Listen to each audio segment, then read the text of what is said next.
Economy exchange के ऊपर list होने जा रहा है, ये ट्यूसडे वेडनेसडे को लिस्ट हो जाएगा, इसकी शायद संडे वाले दिन अनाउंसमेंट भी हो जाए।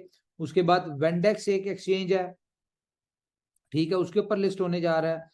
उसके बाद आपका कॉइन्स बिट हो गया, बिट, हाँ बिट्रेक्स ग्लोबल, ठीक है, बिट्रेक्स ग्लोबल को देखिए कौन से नंबर पे है, यस 10वें नंबर की एक्सचेंज है, नहीं ये बिटफिनिक्स है सॉरी, लेकिन बिट्रेक्स आप सबको पता है कि ये टियर 1 की बड़ी एक्सचेंज है, ठीक है। बिट्रेक्स के ऊपर, बाइनेंस से पहले उमर भाई ये नंबर 1 एक्सचेंज थी दुनिया भर में। हाँ वो तो थी क्रैकन, और ये बिट्रेक्स ही थी सिर्फ। तो बहरहाल बिट्रेक्स के ऊपर भी लिस्ट होने जा रहा है, और इनकी बहुत ज्यादा फॉर्मेलिटीज हैं, खैर वो पूरी हो चुकी हैं सारी। तो कंपनी अपने रोड मैप के हिसाब से वापस आ चुकी है।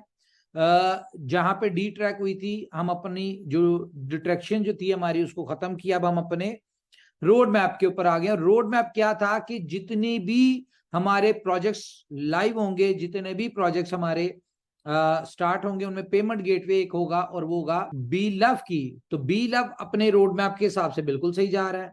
बी लव का रोड मैप क्या है कि जी 50 to 100 एक्सचेंजेस 500 डेज में, और इसकी ह्यूज यूटिलिटी। तो यहां पे जरा अंडरस्टैंड करें कि कंपनी अगर अपने आप को एक्सचेंजेस के ऊपर लेके आ रही है, तो मतलब क्या है कि आपकी एक्सचेंजेस के ऊपर जितनी भी अभी 5-7 है हमारी, मेरे ख्याल से 10 है, इनको मिला के 15-20 हो जाएंगी, तो 20 एक्सचेंजेस के ऊपर आपकी ब्लॉकचेन इंटीग्रेट हो गई। इसी तरह हम चलते चलते, हमारा जो 500 दिन के करीब हमें उम्मीद है, मार्च तक वैसे हमारी 50 एक्सचेंजेस का टारगेट है, जिसमें टियर 1 की टॉप की तो आपको सारी नजर आएंगी, कि इन 50 एक्सचेंजेस के ऊपर एक ही दिन में आपका बी लव लिस्ट होगा। और ये जो डेली बेसिस पे अब आपको प्रोजेक्ट्स मिलने जा रहे हैं, बी लव टोकन की आ जाएगी। तो पहले हम बी लव टोकन की भरपूर utility as per road map के 500 दिन तक हमने अपनी एक्सचेंजेस के ऊपर लिस्टिंग करवानी है। उसके बाद हमने अपनी 500वें दिन इकट्ठे इसकी ट्रेड स्टार्ट कराएंगे $2 के ऊपर। उस वक्त तक हम तकरीबन 5 से 10 बिलियन डॉलर की यूटिलिटीज को हम रेडी कर चुके होंगे, और आउटर मार्केट को लाके या मार्केट से कॉइन उठा के, तो हमारी कोशिश होगी कि हमारी यूटिलिटी जो बी लव जितनी सप्लाई हो उससे कई गुना ज्यादा हमारी डिमांड हो। और ये सारे हमारे एक एक प्रोजेक्ट में इतनी स्ट्रेंथ है, इतनी पावर है, कि बी लव की अगर 20 बिलियन की सप्लाई, वैसे हम 20 बिलियन आने नहीं देंगे, ये मैं आपको बता दूं। कंपनी इसकी डे बाय डे सप्लाई अगर लोगों का कैपिटल दे के रिलीज कर रही है ना, तो कंपनी सप्लाई को कम भी कर रही है किसी ना किसी तरीके से। खैर ये बातें बताने वाली नहीं है, ये आपको सरप्राइज ही मिलेगा कि 20 बिलियन की जगह जब आपको नजर आएगा कि भाई टोटल सर्कुलेटिंग सप्लाई 10 बिलियन की है, ये शायद आपको, या 15 बिलियन की है, ये शायद आपको 2-3 महीने में नजर आ जाए। फिर उसके बाद आपको जो 500वें दिन के करीब होगा, तो पता चलेगा जी टोटल सप्लाई तो सिर्फ इतनी सी है।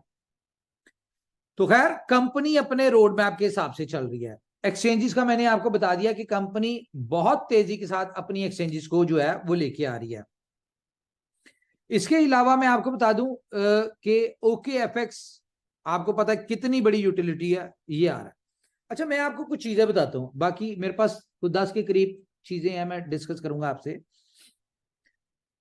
मैं आपको एक बात बताऊं, आपने इस बात के ऊपर बिलीव रखना है, बिल्कुल उन लोगों की तरह से जो आज 100 रतन में है, या जो लोग आज बुलेटों में अच्छी टीमें बना के बैठे हुए, कि यहां पे कंपनी के किसी कोई भी होल्डर है, वो USDB का है, वो BLV का है, वो BFIC का है, वो डेक्सा का है, वो किसी भी हमारे प्रोजेक्ट से रिलेटेड है, इस बात को बिलीव कर लें कि आपका भाई, ये मैं पहली दफा कह रहा हूं, मैं अपनी बात कर रहा हूं, कि आपका भाई आपको कभी भी लॉस नहीं होने देगा।